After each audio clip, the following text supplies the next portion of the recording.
Olá, senhores. Estamos agora a caminho das próximas eleições para presidentes, governadores, senadores e deputados em 2018.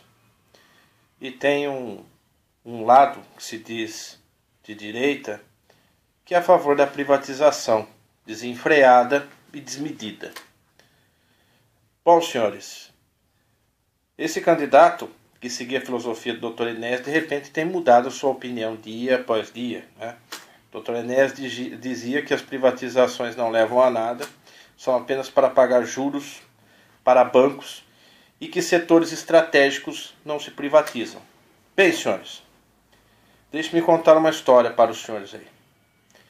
Há cerca de 30 anos atrás, quando nós éramos regidos por um sistema militar, existia uma filosofia que era o positivismo, que era adotado pelos militares da época, que consistia basicamente em energia e logística. Para quê? Se você der energia, meios, para que o empreendedor possa trabalhar e escoar sua produção, ele vai vender, vai gerar lucro, vai gerar emprego e a economia vai crescer. Seguindo o princípio também que tem adotado por Donald Trump. Donald Trump, ele segue a filosofia do economista de 1972, que eu não me recordo o nome, que ele diz que é o seguinte: aumentar impostos é estrangular empreendedorismo. Se você cobrar um imposto justo, como é nos Estados Unidos, sobre o produto final, vai haver menos sonegação e a arrecadação aumenta. Para os senhores terem uma ideia, nos Estados Unidos hoje, as indústrias tiveram uma valorização desde o início do governo Trump de 8 trilhões de dólares. Mas não vamos misturar Donald Trump com Jair Messias Bolsonaro. Primeiro, porque o sistema eleitoral americano não tem essas artimanhas e esses mecanismos, como esse coeficiente eleitoral, esses votos, né, essas coligações partidárias. Então não vai funcionar. Voltando ao princípio, e no início dos anos 90, em pleno governo PSDB do Mário Covas, dizia-se que o Estado de São Paulo tinha uma dívida de 16 milhões. E essa dívida deveríamos pagar as empresas estatais para reduzir essa dívida.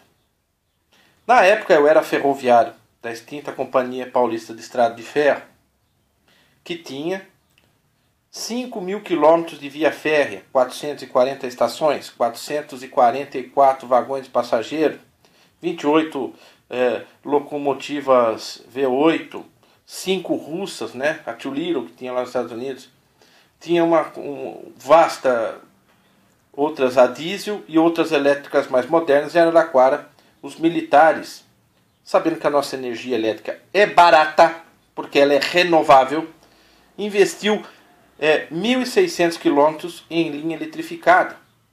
A linha eletrificada por linha de contato ou linha trole na ferrovia é muito comum na Europa inteira. E mesmo assim, ela barateia muito o transporte ferroviário, apesar da energia deles não serem igual à nossa. A energia elétrica na Europa e em países como o Japão só pode ser através de queima de combustível fóssil, de carvão, ou de minerais ou de gás natural. Nós é só uma roda d'água. E eu vou falar da questão da energia, mas veja bem, tudo isso daí era para baratear a logística. A prioridade desses militares que ficaram 20 anos no poder e construíram 68.000 quilômetros de pavimentação no Brasil era que você pudesse transportar os seus produtos de maneira barata. Certo? Entendeu ou não entendeu?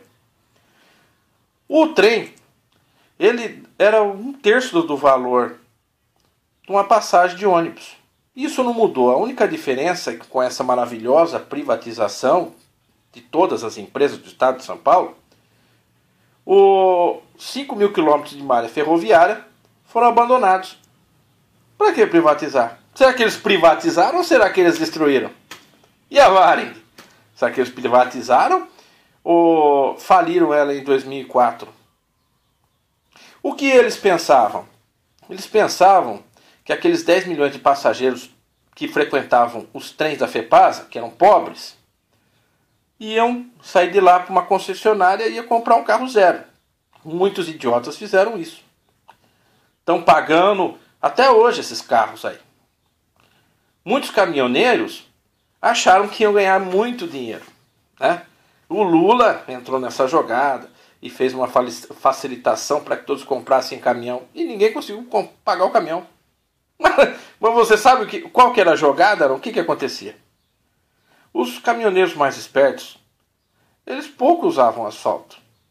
Eles jogavam o seu caminhãozinho em cima de uma prancha, na rabeira de uma locomotiva a diesel, da FEPASA ou da Ferrovia Noroeste.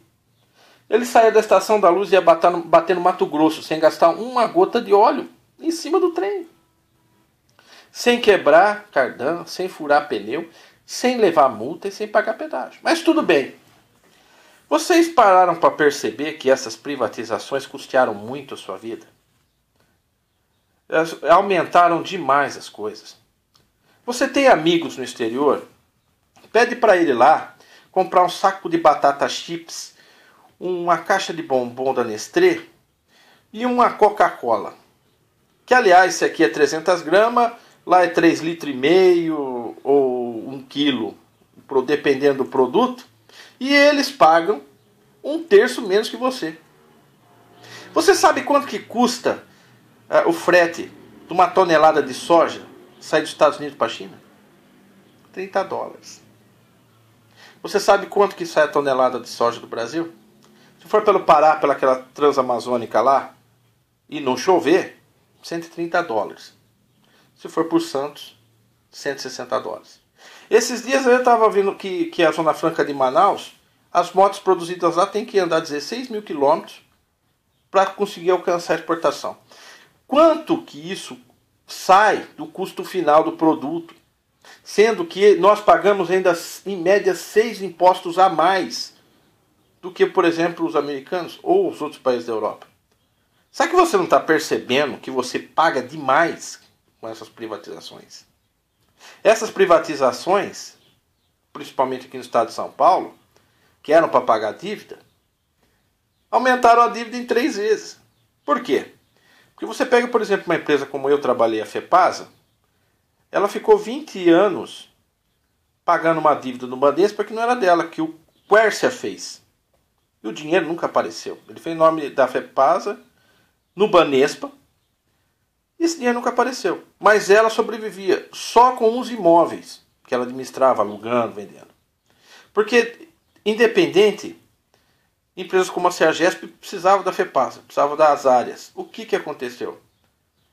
Hoje a Sergesp tem que escoar todos os seus grãos por rodovia. Aumentou 300% o custo do transporte. A demora aumentou 10 vezes. Isso causou um prejuízo para você no final. E você agora está ouvindo esses candidatos maravilhosos aí falando em privatização. Sendo que as privatizações não têm dado certo.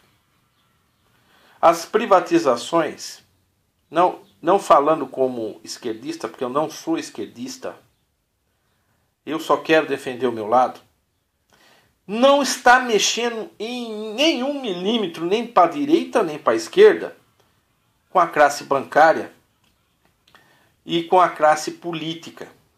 Você não vê eles falarem em momento algum. Você vê que eles estão levando você num rumo que você está sendo escravo cada vez mais. O que eu quero dizer para os senhores é o seguinte. Eletricidade, por exemplo. Vá esperando um custo de pelo menos 150% para os próximos anos. Nós vamos pagar mais caro a eletricidade no Brasil, voltando ao ponto da energia através de combustíveis fósseis. Nós vamos pagar pelo menos 3 vezes mais do que é pago no Japão. Assim como você paga os seus alimentos, assim como você paga a gasolina do seu carro. E vem alguns especialistas e dizem, não, é uma política de adequação para nós igualarmos e aumentarmos o valor da Petrobras no investimento e tem que aumentar para R$4 a gasolina. E vamos privatizar, porque nos Estados Unidos é privatizado. Lá o cara paga $1, filho, o galão de 3,5 litros de gasolina pura, sem mistura com álcool. E você não tem que pagar caro tudo isso daí. Eu vejo que estão escravizando você. Eu estou vendo que você vai ser enganado novamente. Eles estão achando que nós somos como a galinha dos ovos de ouro. Se você conhecer a história das galinhas dos ovos de ouro, você sabe que eles exploraram tanto a coitadinha que mataram ela no final. E você, povo brasileiro, é a galinha dos ovos de ouro que está morrendo. Eles vão querer dar uma raçãozinha para você ver se você respira mais um pouquinho, através da destruição e da expropriação de patrimônios e reservas estratégicas para o país, que vai gerar um custo maior para você no futuro. E você tem que ter consciência que você não vai aguentar muito tempo esse regime. Principalmente porque quem está levando o país nas costas são os quarentões como eu e você. Porque essa molecada que está sendo criada à base de maconha, se você vê esse idiota aí da Universidade Federal do Rio de Janeiro, aquele que falou que o cara da direita merece um bom caixão, uma boa vala, e você vê como ele cuida bem daquela faculdade dele, daquele museu, você tira uma linha de como eles cuidam bem desse país. Não vá pensar que você está livre deles. É só isso aí que eu quero dizer para os senhores aí. Não sou de direita, não sou de esquerda. Eu sou do meu lado. É Brasil contra Brasília. Eles fazem tudo para Brasília. Independente de esquerda, direita, de cima, de baixo. É o topo da pirâmide. E os donos do mundo por trás da pirâmide. A base da pirâmide, os que pagam as contas, que levam a paulada, somos nós. Hoje, essa classe política aí, que são 58 mil políticos, mais ou menos 1 milhão de funcionários públicos com os magistrados, eles engolem 1/3 da Seguridade Social. O dinheiro que é para sustentar os doentes e os velhos, eles gastam 3 vezes mais. Só os ex-presidentes gastam 60% a mais do que a família real britânica. E você, filho, levando paulada. Judiciário aprovando aumento para 39 mil o salário deles. E você, paulada. Então você abre os seus olhos, brasileiro. Você põe o seu pé no chão. Você conversa com pessoas dos outros países, faça comparação, exija. E comece a virar as costas para esse bando de filha da puta. Porque você está sendo passado para trás desde quando os militares saíram daqui em 85. Beleza?